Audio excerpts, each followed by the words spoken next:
Con esta música, como siempre, empezamos la sección de crítica, nuestra sección sobre actualidad política e información. Y como cada semana está aquí conmigo, pues Ángela León. ¿Qué tal? ¿Cómo estás? Hola Antonio, ¿qué tal? Pues bien, ahora empezando a calentar motores para este nuevo programa. Y en este programa, pues vamos a empezar con una efeméride muy importante, y es que esta semana, el pasado miércoles, pues se cumplieron los 40 años de la aprobación del referéndum del Estatuto de Autonomía de Andalucía en 1981. El documento que básicamente da forma a Andalucía tanto como nacionalidad histórica como por una autonomía propiamente dicha dentro de España. Ángela, ¿qué balance hace de estos 40 años? ¿Cómo crees que ha afectado esta autonomía a Andalucía?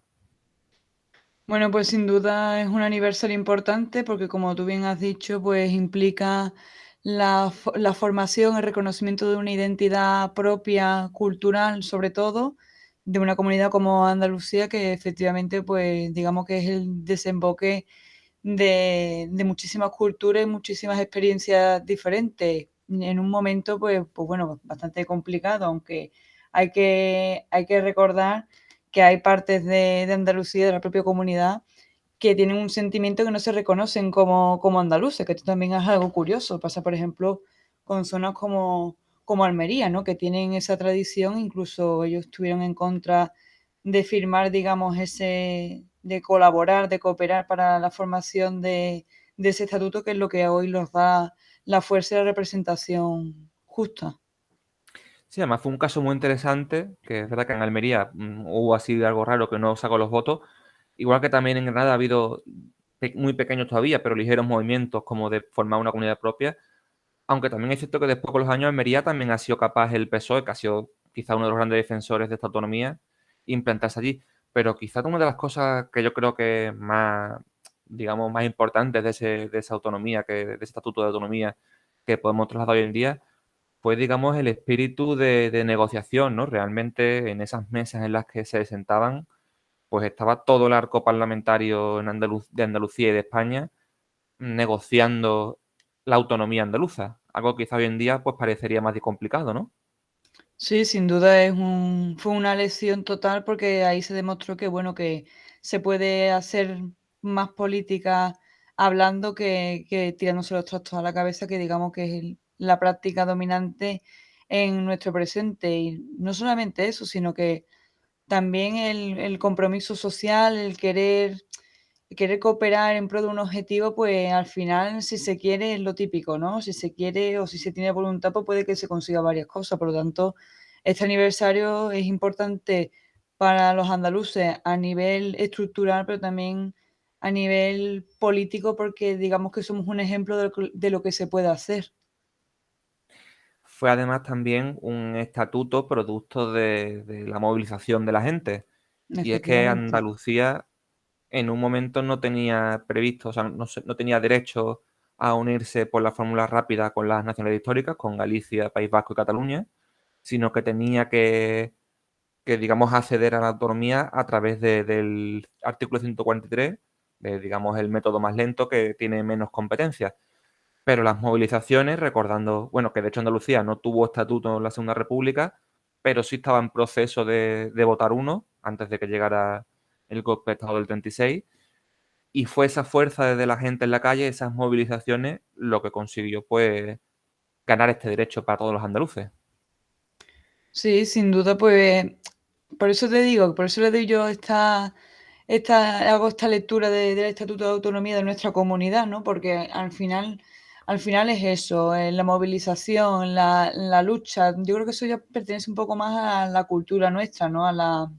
Digamos, a la búsqueda de un futuro prometedor, ¿no? Y yo creo que en ese momento, pues, se demostró de una manera clara. E incluso a día de hoy, nuestro estatuto, ahí, bueno, ahora normalmente cuando se suceden los aniversarios, pues bueno, es como se empieza a revisar y a replantear qué se puede mejorar. Y efectivamente hay sectores que apuestan por un rejuvenecimiento de ese estatuto, que se adapte, digamos, pues a cuestiones como el cambio climático, la crisis energética, en fin, que toque determinados puntos y que se renueve un poco para que no se quede algo que se aprobó hace 40 años, que no deja de ser un símbolo, pero para que un símbolo se convierta en algo práctico. Precisamente esa cuestión quería ya para cerrar este tema. Te voy a leer porque estaba aquí el Estatuto de Autonomía, la última versión aprobada en 2007, y te voy a leer un parrafito que tiene en el preámbulo y dice, después de casi 3 décadas de ejemplar funcionamiento, resulta evidente que el Estado de las Autonomías implantado por la Constitución del 78 ha producido en estos años un rápido y eficaz proceso de descentralización.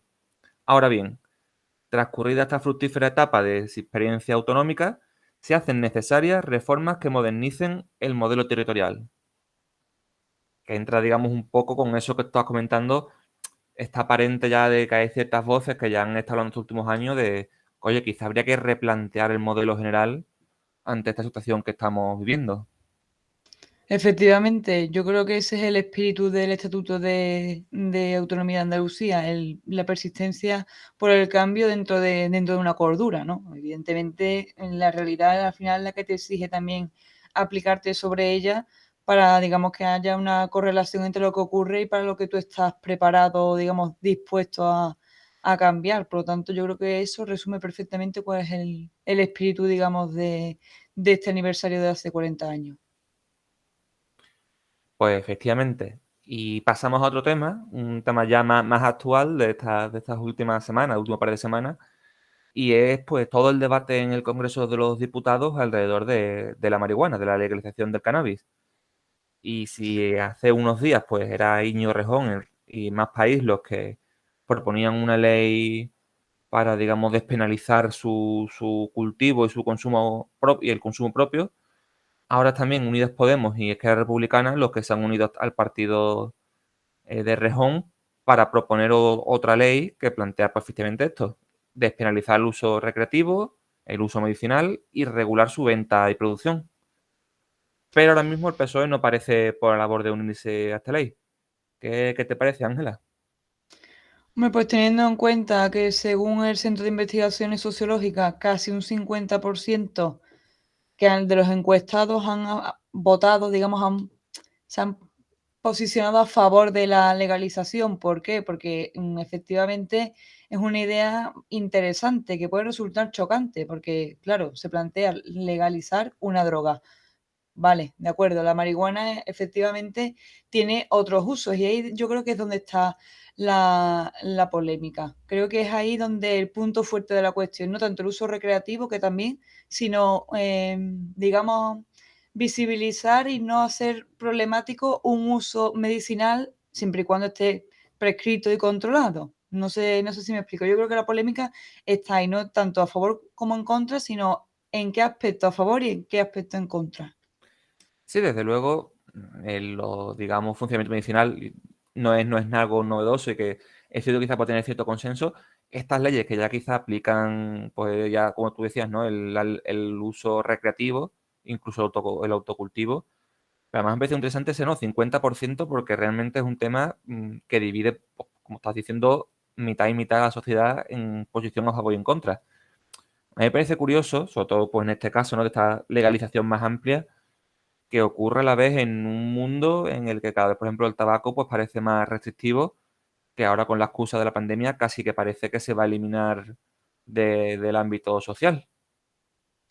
Efectivamente, la verdad que ahora mismo como que confluyen dos drogas, porque al final el tabaco también es una droga, lo que pasa es que como tú bien dices, pues está más normalizada y efectivamente pues tiene, digamos, tú puedes ir al estanco y tal, que sí que es verdad que en diversos puntos de España también hay clubes de fumadores de marihuana, lo que pasa es que a raíz de la pandemia, pues bueno, como fue lo que fue, bueno, y sigue siendo, pues tuvieron que cerrar, pero efectivamente hay, digamos, como esos clubes recreativos. De hecho, justamente ayer estaba hablando con un amigo mío sobre este tema y me dijo que él conocía uno en Marbella. Por lo tanto, creo que es una cuestión transversal que afecta a más personas de las que se piensa. Por lo tanto, no es una cuestión banal y todos los proyectos que se presenten, dependiendo del matiz que tenga, más allá de conseguir el favor popular, tiene que tener digamos, una proyección más práctica, porque efectivamente, como ya te digo,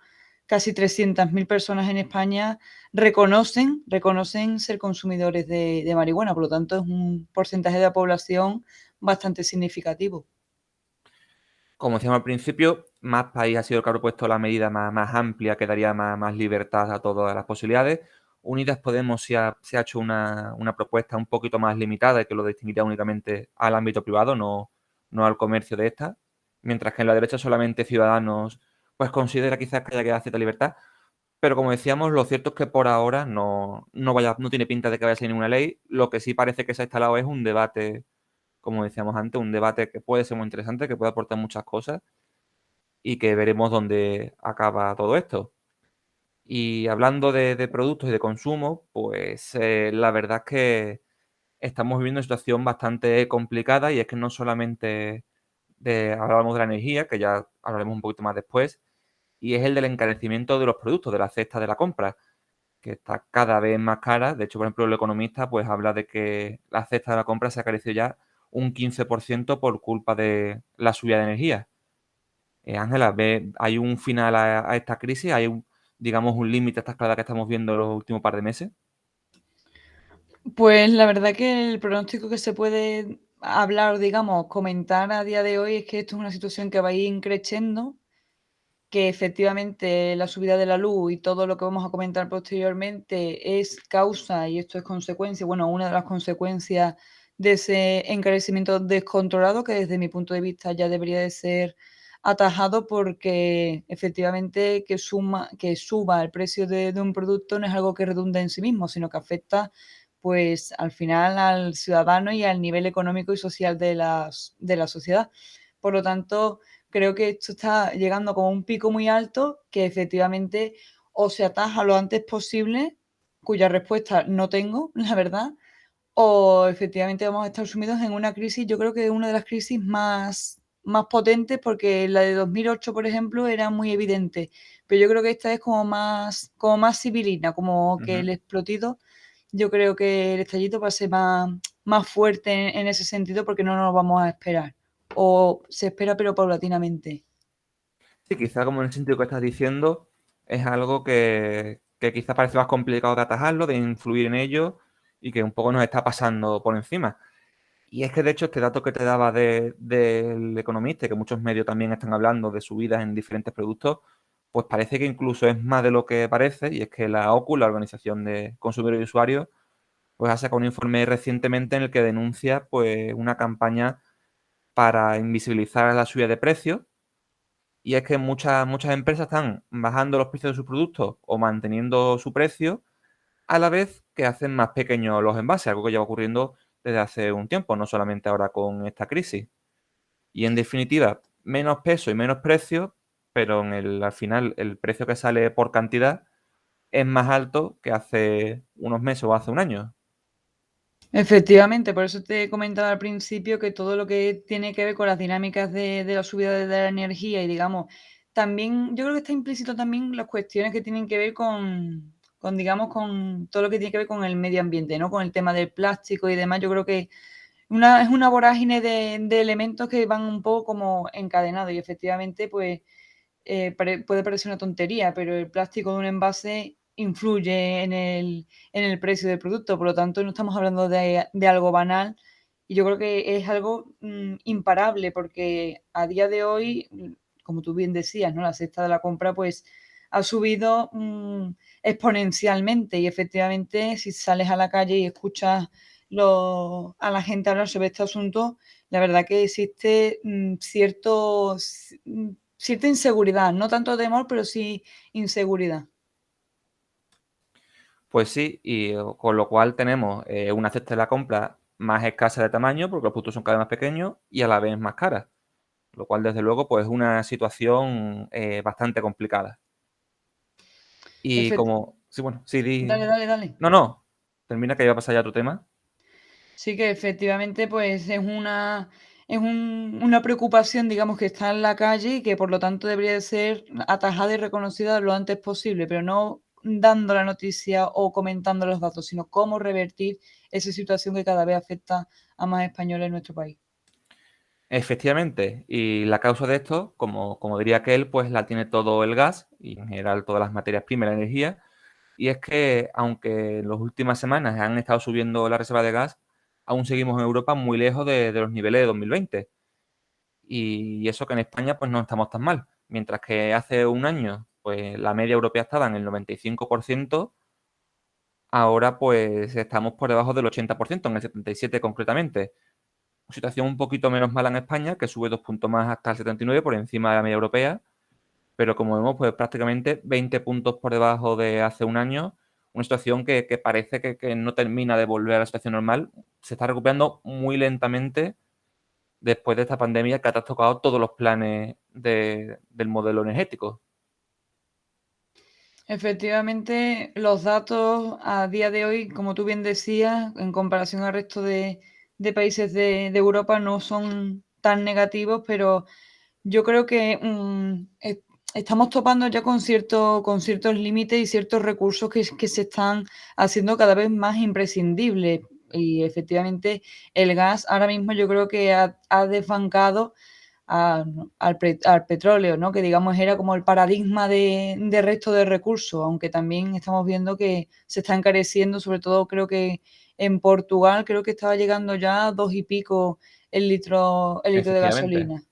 La cuestión del gas es una cuestión dramática porque es un recurso que se está volviendo, es que yo creo que la forma que tiene el propio elemento define lo que está ocurriendo con él. Por lo tanto, quiero decir, el gas es algo etéreo y se está especulando con algo que efectivamente es algo insustancial, pero radical para el desarrollo de muchísimas actividades. Y yo creo que el caso más fuerte con respecto a la energía en general y la luz en particular, yo creo que es en Austria, ¿no? Que supongo que eso ya digamos que es el tope, ¿no? Que ya se anuncia un apagón en el propio país. Por lo tanto, yo creo que la cuestión del gas es una cuestión bastante radical y que hay que intervenir en ese mercado sin duda. No encuentro otra solución que no sea intervenir en ese mercado tan especulativo.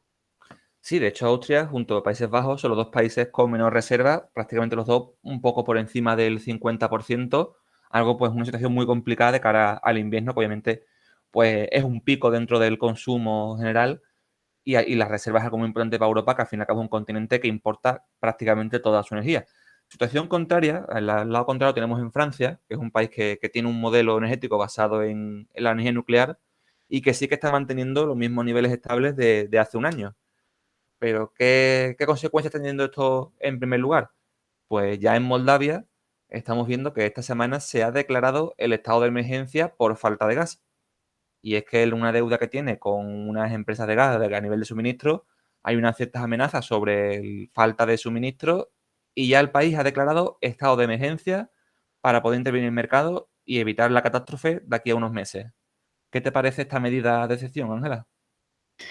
Hombre, yo creo que es una circunstancia extraordinaria, que requiere medidas extraordinarias. Es decir, yo creo que el gas fundamentalmente es un producto, un elemento que es importado y como es importado al resto de países, por ejemplo, desde Rusia, que es uno de los países que desde mi punto de vista, como Rusia o Argelia, digamos que podríamos poner como paradigma, yo creo que lo que se está produciendo es un chantaje geopolítico por parte de esos países que están especulando con que ellos son con esa fuente de energía tan necesaria y que ahora mismo pues está escaseando. Lo que tú estabas comentando ahora mismo de Moldavia es un caso dramático, por lo tanto, creo que ya hay que tomar medidas porque tanto el futuro, el apagón que se ha anunciado ya en Austria y la cuestión moldava, yo creo que hace un poco pensar cuanto menos a los países en general y al ciudadano en particular, porque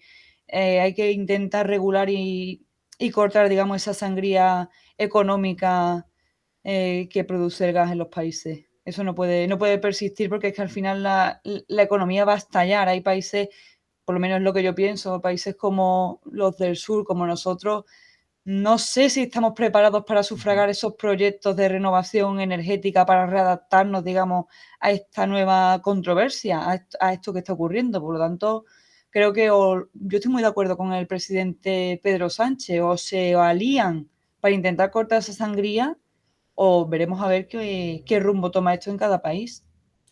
Bueno, sí, desde luego parece que por ahora no hay ninguna noticia en ese sentido, aunque Francia y España sí propusieron estas compras conjuntas. En Europa ahora mismo, la Unión Europea, parece que hay un proceso de reflexión que está, de hecho, von der Leyen lo ha dicho esta semana, de que Europa va a estudiar crear una reserva estratégica de gas y hacer compras conjuntas. Sin embargo, pues no parece que ahora mismo sea una prioridad. Parece que están esperando a que sea una situación más complicada, pero lo cierto, como decíamos antes, llegamos a un invierno con las reservas de gas más bajas en los últimos 10 años, desde la última crisis.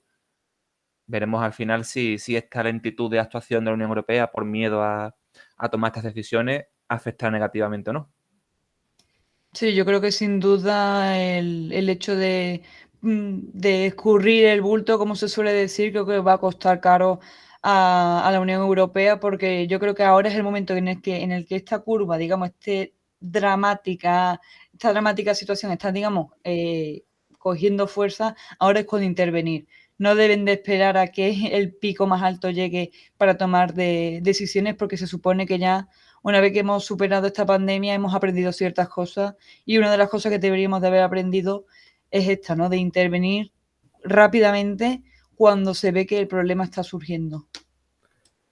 Y nos metemos ahora ya en nuestra parte de política nacional y tenemos que hablar de Otegi, que ha sido uno de los protagonistas políticos de esta semana, con sus declaraciones. Bueno, ha hecho una lista de diferentes declaraciones. Ya la semana pasada comentábamos esa intervención en la que pedía perdón sin pedirlo del todo por ETA, decía que reconocía el dolor y que no debería haber ocurrido, pero no demostraba, digamos, mucho más allá.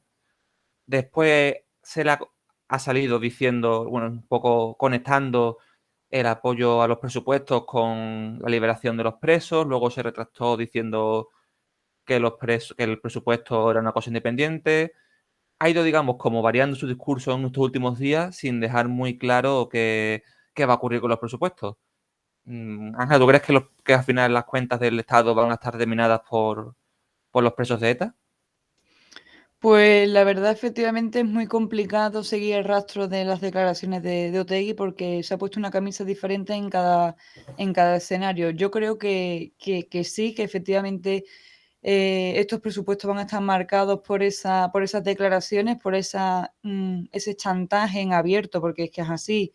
Lo que tú decías, ¿no? Si la salida de los presos de ETA depende de la firma de los presupuestos generales del Estado, pues los votaremos. Yo creo que eso ya es una declaración de intenciones en una cuestión tan importante como son las cuentas del país, hablando a bote pronto, ¿no? Creo que sí que van a estar bastante contaminadas, porque efectivamente creo que una vez más, el señor Arnaldo Otegi ha perdido la grandiosa oportunidad de montar un discurso coherente con este dramático aniversario, bueno, dramático, positivo aniversario del desarme de ETA, incluso de la desaparición de la banda terrorista. Creo que ha perdido una oportunidad más para intentar, digamos, cerrar como esa brecha. Incluso estas últimas intervenciones que ha tenido, sobre todo en Cataluña, en alguna radio, en RACU creo que fue, habló un poco de eso, ¿no? De esa postura de nosotros, digamos que reconocemos que no debería de haber ocurrido lo que ocurrió, pero exigimos al Estado español que también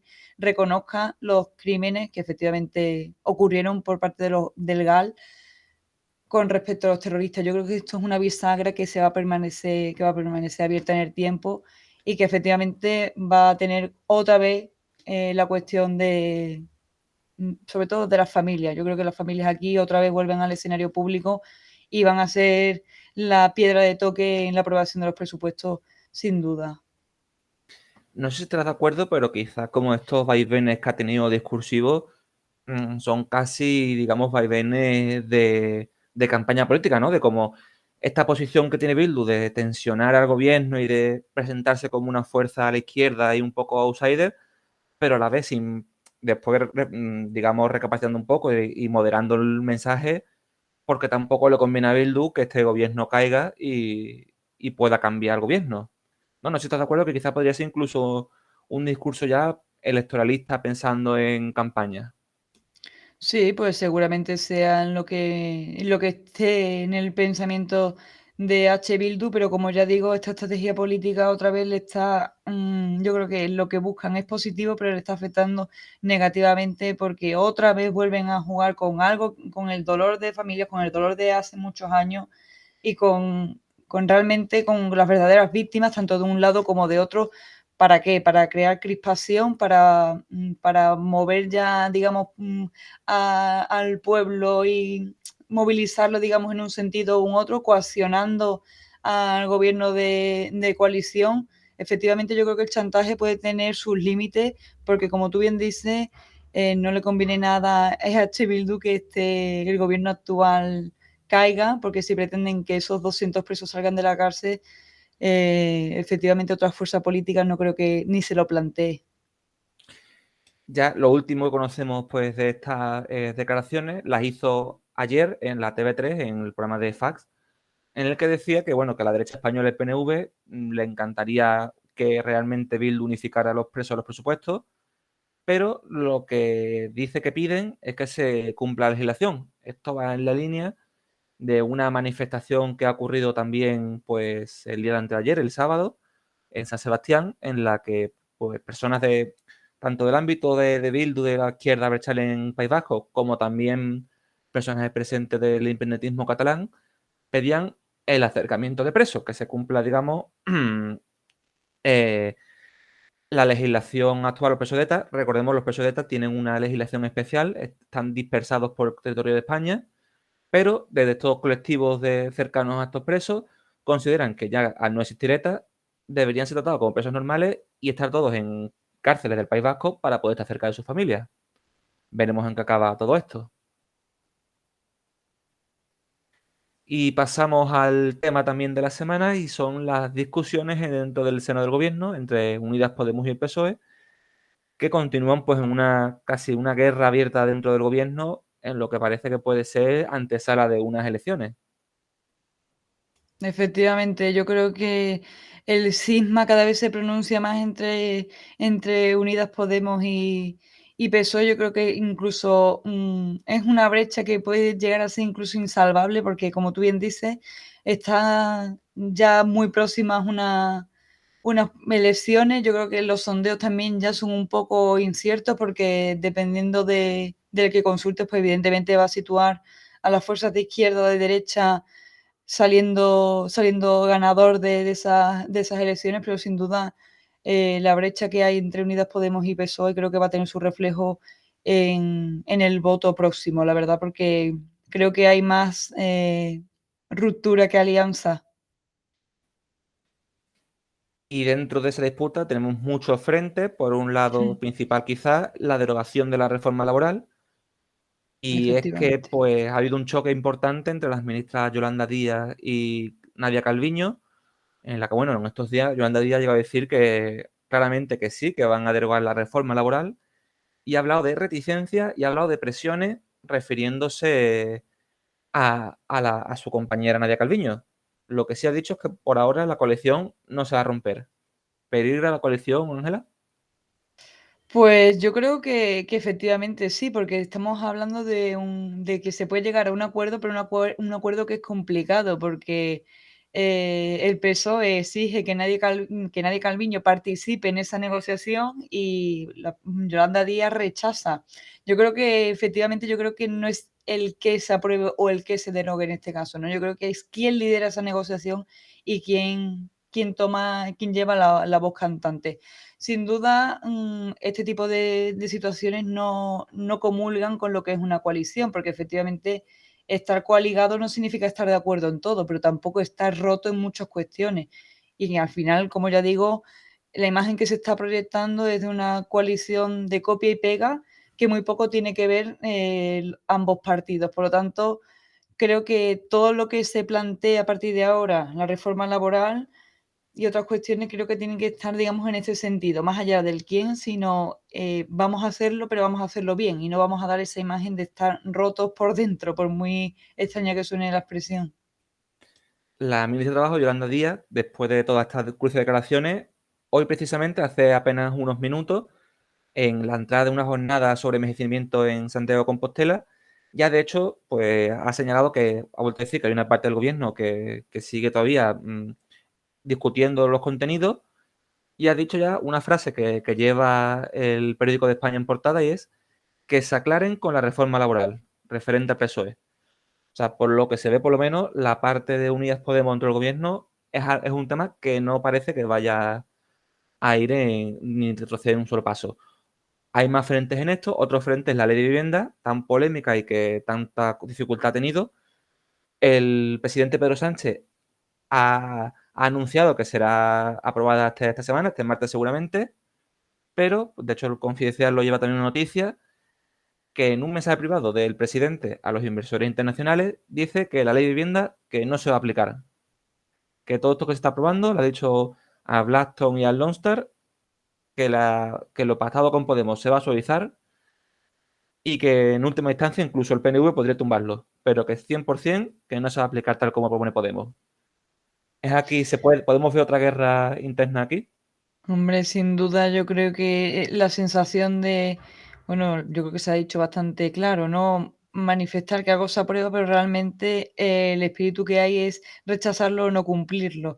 Creo que efectivamente el diálogo es muy importante y más en estas cuestiones porque no se quedan en pompas de jabón. Estamos hablando de una ley de vivienda, estamos hablando de una reforma laboral, podemos hablar también de qué es lo que puede ocurrir con el cambio climático, con propuestas que van en pro de cuestiones importantes. Yo creo que efectivamente el ruido que hay en torno al gobierno, a este gobierno de coalición, es lo que crea más cisma y más ruptura a nivel social, a Ujú. nivel de a pie del ciudadano, porque si efectivamente yo planteo la ley de vivienda o digamos el espíritu que rodea a este gobierno, la desconfianza es, digamos, la definición perfecta del sentir que tiene el ciudadano. De hecho, a día de hoy, la inmensa mayoría, a la hora de votar, pues probablemente ni vote. ¿Por qué? Porque efectivamente muchos apostaron por esta coalición, por este espíritu diferente y se están dando cuenta de que lo que hay es una separación cada vez más incipiente, cada vez más ruido en torno a un gobierno que a priori parecía que no estaba tan llamado a ese ruido tan general. Claro. Y también tenemos aquí unas declaraciones de la ministra de Transición Ecológica, de Teresa Rivera, que el otro día, pues en una jornada de sostenibilidad que organizó el grupo de Red Eléctrica, estaba hablando, digamos, de su campo, de la transición ecológica, pero decía que la postura del gobierno, la postura de España, tiene que ser radicalmente diferente a la de la crisis anterior. En realidad se refería al tema de transición ecológica, a cómo hace 10 años se abandonó y fue una de esas cosas que se recortaron para intentar paliar los efectos de la crisis, mientras que ahora, bueno, independientemente de la crisis, no se puede paralizar el cambio climático, pero viendo las noticias que estamos comentando de la ley de vivienda que parece que no tiene el PSOE muchas ganas de aplicarla, la reforma laboral que era una promesa electoral de ambos partidos, el PSOE también parece un poco que no está muy convencido. En la ley del solo sí es sí del Ministerio de Igualdad también ha habido muchas confrontaciones en torno a la regulación de la prostitución, de sobre la abolición, el tema de la ley trans. ¿Realmente parece que este PSOE es diferente a hace 10 años o realmente es el mismo y está, digamos, tensionando los mismos temas? Pues, a ver, probablemente tenga un espíritu diferente, lo que pasa es que está cayendo en lo que es. No sé si me explico. Creo que efectivamente todos los casos, todos los temas que se han tocado a día de hoy, sobre todo, desde mi punto de vista, los que tienen que ver con el Ministerio de Igualdad, creo que han sembrado, digamos, la semilla de toda esa descoordinación o esa falta de entendimiento, porque al final yo creo que lo que existe es eso, una falta de entendimiento brutal, porque cada uno tiene su postura y no piensa retroceder ni un paso, como tú bien has dicho. Efectivamente, yo creo que el PSOE tiene que lavar su cara, o sea, quería o se pensaba que iba a ser, digamos, un proyecto diferente, pero date cuenta que es que la coalición aquí en España no es una alianza, es digamos, un chantaje, vale, yo te doy esto, pero tú me das también lo otro. Un pacto pero de no agresión, digamos, de exacto, conveniencia. exacto. Es un pacto de no agresión, correcto. Eso es lo que define al gobierno de nuestro país. Yo creo que eso ha roto las expectativas de muchas personas que en su momento confiaron en ello. Y yo creo que ahora es el momento, con todo lo que está pasando, con la luz, con la ley trans, es que son muchísimos temas. Ahora es cuando tienen que recuperar, digamos, ese espíritu de lo que se preveía de ellos, ¿no? De esperanza y de no de tanta guerra, digamos, porque al final están buscando diferenciarse de los gobiernos anteriores, pero realmente, antes desde mi punto de vista, creo que hay muy pocas diferencias. Sí, lo que ambos partidos, de luego, han intentado apagar un poco el fuego ante esta muestra de división, pero quizás lo que, dentro de este enfrentamiento bastante claro, el pegamento que sí tiene pinta de que va a hacer que este gobierno no se rompa es hasta cierto punto la conveniencia de ambos que decíamos, ¿no? Y es que a ninguno de los dos partidos le conviene ahora mismo presentarse a unas elecciones, sobre todo ante la previsión de la subida de la derecha según las últimas encuestas, y quizás eso va a ser quizás la clave para que este gobierno sobreviva y llegue a acuerdos. El peligro a que unas nuevas elecciones lo saque del gobierno. Ef Efectivamente, yo creo que esa sombra cada vez se está confirmando más porque, como tú bien decías, los sondeos, muy entre comillas, están dando un vuelco radical. Por lo tanto, yo creo que la derecha ahora mismo tiene que estar bastante en una situación bastante cómoda, porque está viendo cómo el gobierno, digamos, que está empezando o lleva ya un tiempo en un proceso de inmolación.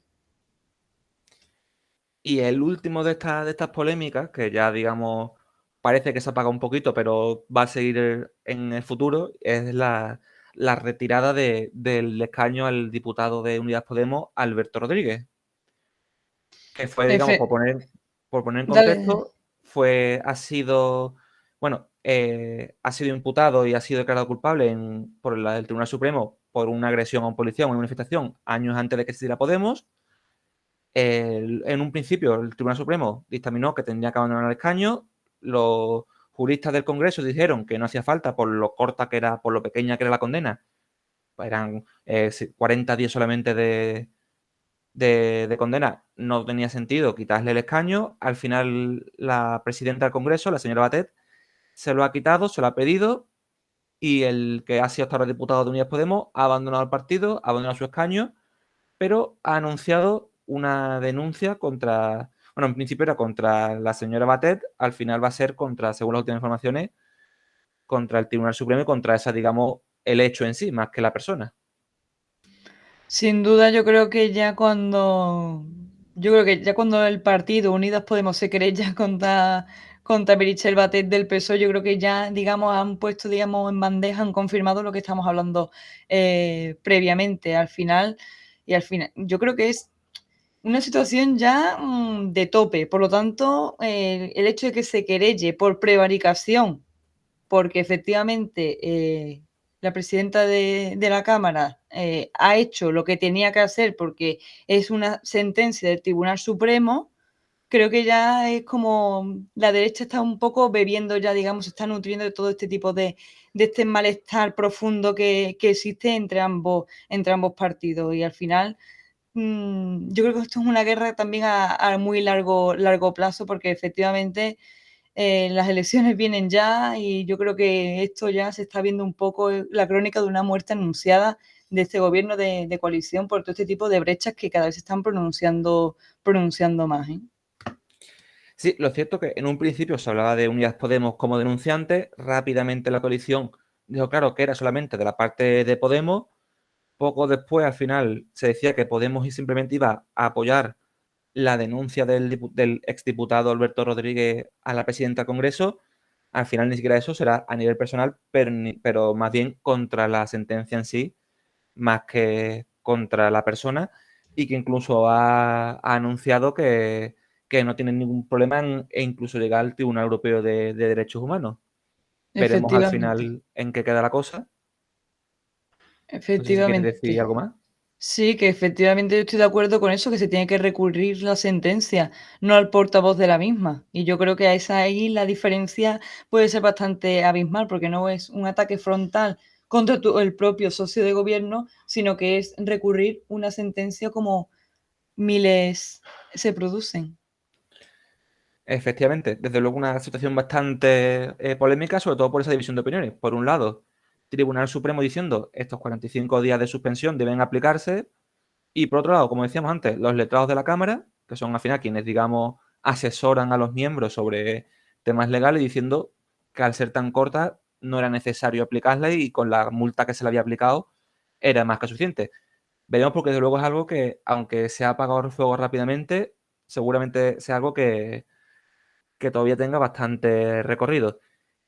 Y aunque hablábamos de estas tensiones dentro del gobierno, no son menos también dentro del mismo Podemos, que de la coalición de Unidas Podemos, en las que sí vemos también que existen bastantes tensiones en los últimos días. Por ejemplo, antes hablábamos de la ley CSI, no solamente ha creado tensiones con el PSOE, también dentro de la coalición. Y es que mientras que la postura del Ministerio de Igualdad es una postura, digamos, más de la abolición respecto a la prostitución, incluso recuperando la ley de que se habla de la tercera vía, de, digamos, que la policía pueda entrar en viviendas que crean que hay donde se ejerce la prostitución para desmantelarla.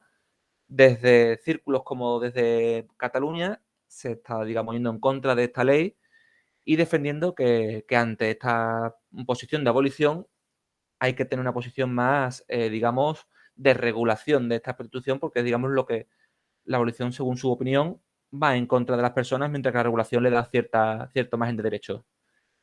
¿Crees que estas tensiones internas pueden crear un problema dentro de Podemos, sobre todo en este tema de la prostitución tan polémico?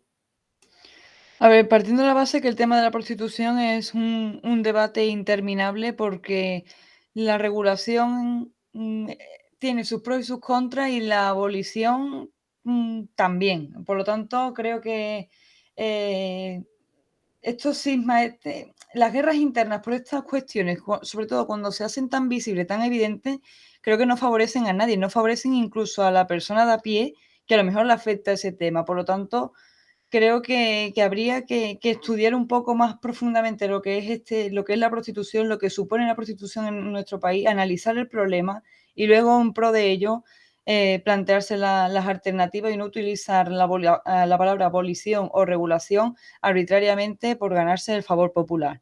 ¿Por qué? Porque efectivamente, estas cuestiones son cada vez los debates políticos son cada vez más sensibles. Por lo tanto, ambas posturas tienen que tener muy claro, tienen que ser muy sólidas para luego salir al debate público.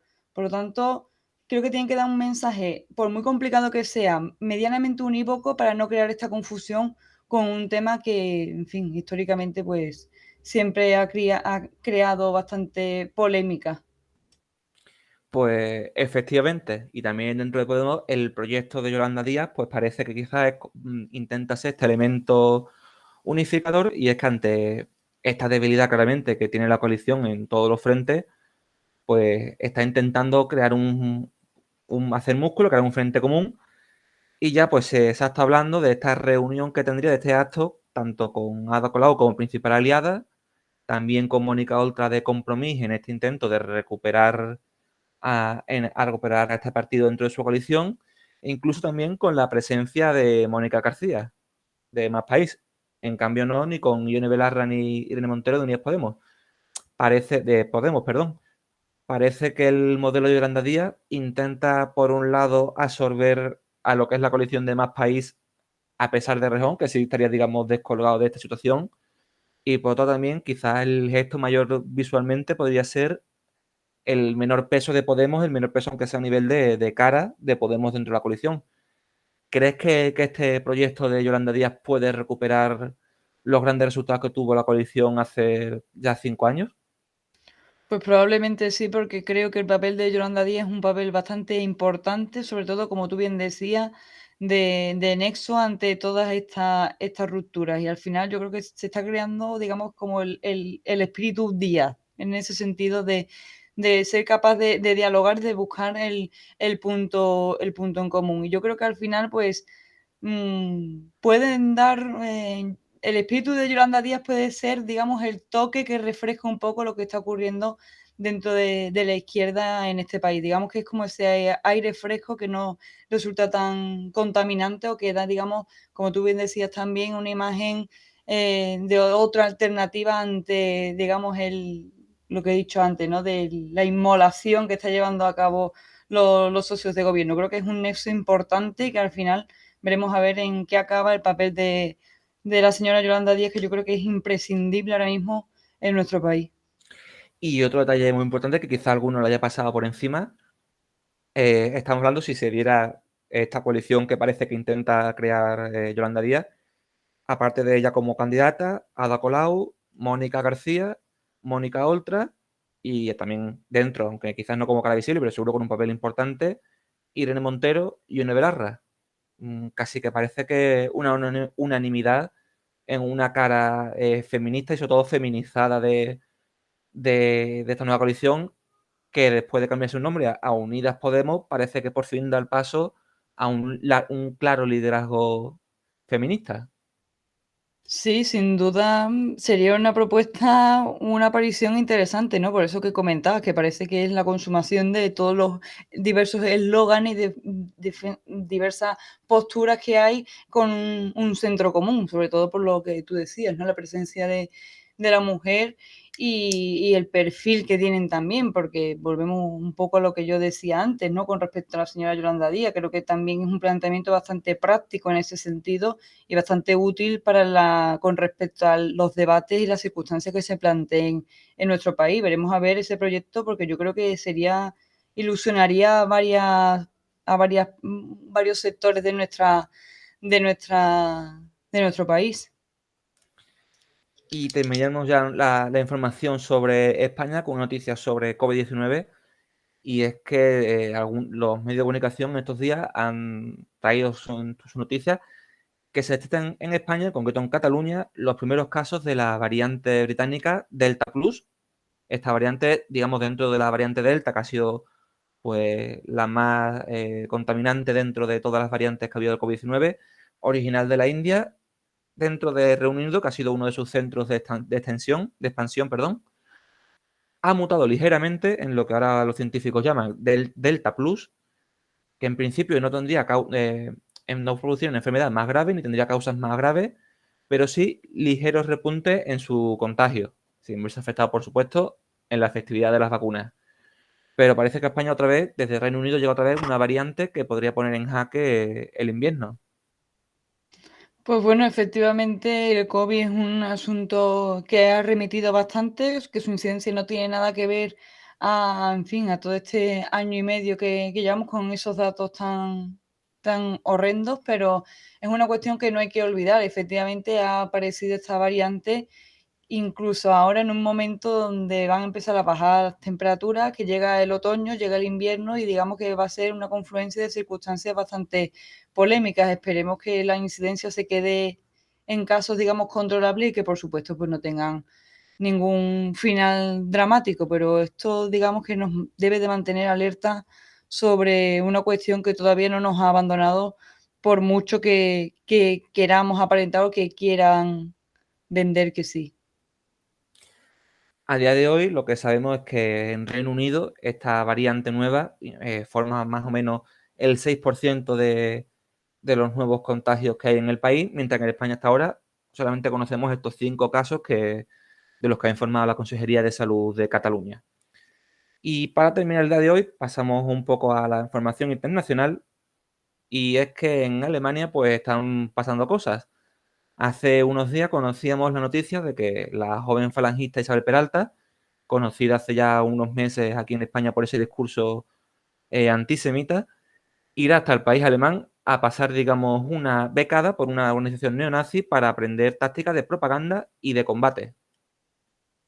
Sí, efectivamente, pues bueno, esta beca, que yo es la primera vez que escucho que a una persona se le beca por, en fin, por su ideología, sea la que sea, eso es lo primero, lo más llamativo. Y efectivamente, pues bueno, que va a estar en el seno de un partido que no voy a pronunciar porque es que no sé, no sé alemán, pero que efectivamente su trayectoria es un partido nazi, de hecho, está reconocido como tal. Por lo tanto, creo que esto es un asunto bastante importante, porque hay algunos sectores de la política de nuestro país que hablan de, digamos, de una especie de vigilancia, de control sobre lo que suceda allí y lo que se pueda producir aquí una vez que ella regrese después de 10 meses, que como tú decías, lo que va a hacer es aprender técnicas de propaganda y de combate. Por lo tanto, creo que hay que tener desde mi punto de vista, hay que tener muy vigilado todo este tipo de movimientos que se producen, porque como ya vimos, Isabel Peralta, pues en ese discurso, pues el eslogan era bastante claro, ¿no? Un odio y al final todo lo que genere odio pues tiene que estar un poco cubierto. El partido en concreto, que yo sí me voy a atrever a pronunciarlo, Der Weg, la tercera vía, digamos, traducido, no solamente ha salido noticia por esto, sino ayer conocíamos a través de diversos medios la noticia de que han detenido a 50 de sus miembros armados en la frontera con Polonia, dirigiéndose hacia la frontera de Polonia con Bielorrusia a cazar migrantes. Recordemos esa zona entre Bielorrusia y Polonia que está sufriendo en las últimas semanas por diversos movimientos de inmigrantes que están intentando cruzar hacia Europa y que están siendo empujados hacia atrás por las fuerzas polacas. Estos 50 miembros iban con armas de fuego buscando cazar migrantes, con esas palabras. Sí, efectivamente, ellos se reconocen como activistas que tienen ahora que recorrer, perdón, las fronteras para localizar extranjeros ilegales que pretendan llegar a sus países. Yo creo que la idea está bien clara y, por supuesto, lo de localizar, intimidar, pues, refugiados de toda índole, pues, también será una de sus objetivos. A mí cuando salió la noticia fue me llamó bastante la atención y sobre todo me creó bastante pánico porque está muy normalizado todo este tipo de discursos y de movimientos cuando realmente, como ya he dicho antes, lo que generan es miedo y odio en las calles, que puede parecer un discurso muy banal, pero es que es real. Si se está legitimando que se produzcan estos movimientos, se legitima también el discurso que propagan. Y nos vamos ahora a Estados Unidos, donde Donald Trump pues, ha decidido volver a las redes sociales. Y es que después de que fuera borrada su cuenta por parte de Twitter, Facebook y otras plataformas, ha decidido lanzar una nueva plataforma que se llama Truth Social. Una plataforma en la que dice que basada en la libertad de expresión y donde todo el mundo podrá compartir cualquier tipo de mensaje. Se espera que la red salga el próximo mes y que estará desplegada completamente en principio de 2022. ¿Qué te parece esta nueva propuesta? Bueno, pues yo creo que es una excentricidad más del expresidente de los Estados Unidos, que yo creo que lo que quiere es crear, digamos, como esa comunidad pro-Trump, ¿no? Creo que quiere buscar ese espacio concreto de la red social, que al final es el espacio donde se mueven nuestras relaciones en mayor o menor medida.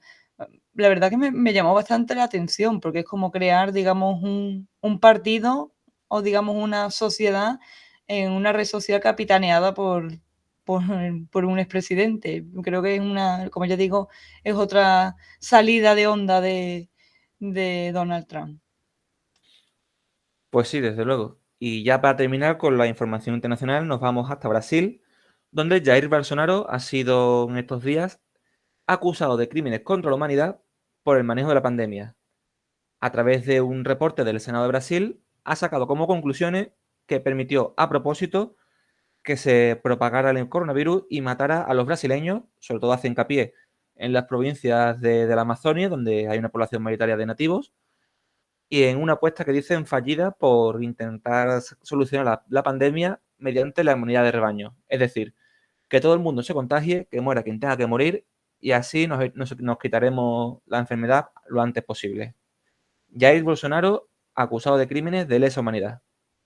Sí, efectivamente, pues bueno, durante la pandemia fue uno de los presidentes que fue más notorio en este sentido porque prácticamente, o al menos esa era mi sensación, era que estaba abandonando a los brasileños a su suerte cuando el COVID estaba, digamos, exterminando consecutivamente, sobre todo en zonas como Brasil, como Argentina, como México, Estados Unidos. Yo creo que todas esas zonas creo que han tenido la mala suerte, en este caso de Brasil, ha tenido la mala suerte de coincidir con un presidente que era abiertamente, yo creo que negacionista, pero corrígeme si me equivoco, que Ujú, efectivamente sí. estaba legitimando el contagio como una nueva forma de vida y que caiga quien tenga que caer. Y sobre todo, como tú bien dices, el hecho de que hayan sido en zonas donde la mayoría de los residentes son nativos, creo que ya hace un poco más evidente este proceso de, no sé si de llamarlo exterminio, porque es una palabra bastante fuerte, pero sí de dejar al pueblo a su suerte, por supuesto que sí. Por lo tanto, creo que la etiqueta que se le ha puesto cuadra perfectamente con sus actos. Y nos vamos ahora al negro de la semana y nos tenemos que ir también, seguimos en Latinoamérica, a Chile. Y es que allí el periódico El Mercurio pues no ha tenido mejor decisión que este fin de semana dedicarle una página a hacer un obituario a Hermann Göring, uno de los líderes de la Alemania nazi. Con el nombre de Hermann Göring, el sucesor de Hitler, hace un repaso de toda su vida con, digamos, una visión bastante poco negativa, o sea, bastante positiva y relativizando un poco pues su participación en el Alemania nazi. Esto ocurre también a la vez de, digamos, un momento de tensión con el candidato a presidente José Antonio Cast, de candidato de derecha, que algunos consideran de ultraderecha, el cual, bueno, ha tenido unas ciertas declaraciones un poco polémicas. Llegó a decir un día que si Pinochet estuviera vivo, votaría por él y ha sido relacionado por varias personas con una persona de ultraderecha. Hay quien casi ha entendido que esta noticia, este artículo, va en consecución poco menos que a blanquear a este candidato, aunque el mismo candidato ha sido el primero que se ha llevado las manos a la cabeza y que ha llegado a decir que, bueno, que ha mostrado su rechazo a esta publicación diciendo que es bastante criticable que se le haga este retrato tan positivo a una persona pues con una vida tan polémica. Hombre, efectivamente, yo creo que es un acto que habla por sí mismo, una publicación que habla por sí misma y que tiene que ser totalmente condenable. De hecho, la embajada alemana en Chile pues ha reprobado esa publicación por parte del Mercurio porque efectivamente Es lo que cierto. hace es rescatar positivamente la imagen de uno de los participantes o uno de los genocidas más fuertes y más rotundos de la historia reciente, vamos, tampoco hace tantos años de aquello. Por lo tanto, creo que hay que tener un poco la vara de medir y sobre todo tener en consideración a todos aquellos que les puede afectar este tipo de publicaciones, porque si encima se aprovecha como reflejo de futuros candidatos a presidentes, pues es algo bastante preocupante y efectivamente pues meterse en ese tipo de jardines, como se suele decir, pues puede tener sus consecuencias y al final tiene que tenerlas, porque son conductas, desde mi punto de vista, publicaciones totalmente reprobables. Totalmente. Vamos, el periódico El Mercurio, que ayer domingo, lleva esta noticia, es cierto que no es que sea, digamos, propaganda nazi, no hace, digamos, una propaganda directamente de lo que es Hermann Göring, pero también, como tú señalabas y como también señalaba la Embajada de Alemania, digamos, al solamente mostrar esto, digamos, a esta figura con una visión sin resaltar estos momentos más oscuros y relativizando su participación en la Alemania nazi, obviamente está haciendo pues un daño bastante importante a todos los que son las víctimas del nazismo y a toda la sociedad en general que también pues en cierta manera ha sido víctima en un amplio sentido de lo que fue el nazismo y el fascismo. Totalmente, creo que se está jugando con sensibilidad de personas que hace mucho tiempo dejaron, bueno, no van a dejar esa cuestión atrás si se vieron afectados porque fue aquello lo que fue, ¿no? Tan rotundo.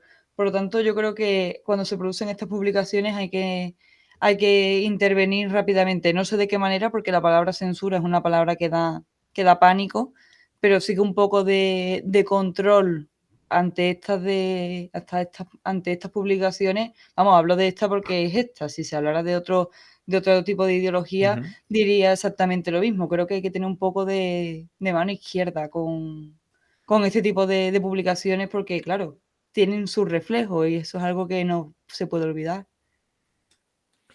Pues con esto nos vamos ya de esta sección. Nos vemos ahora en deporte. Ángela, te dejo aquí, no te vayas a ir y nos vemos Nada, me quedo ahora por aquí. a hablar de los deportes, que hoy toca un día calentito, hoy toca hablar del clásico.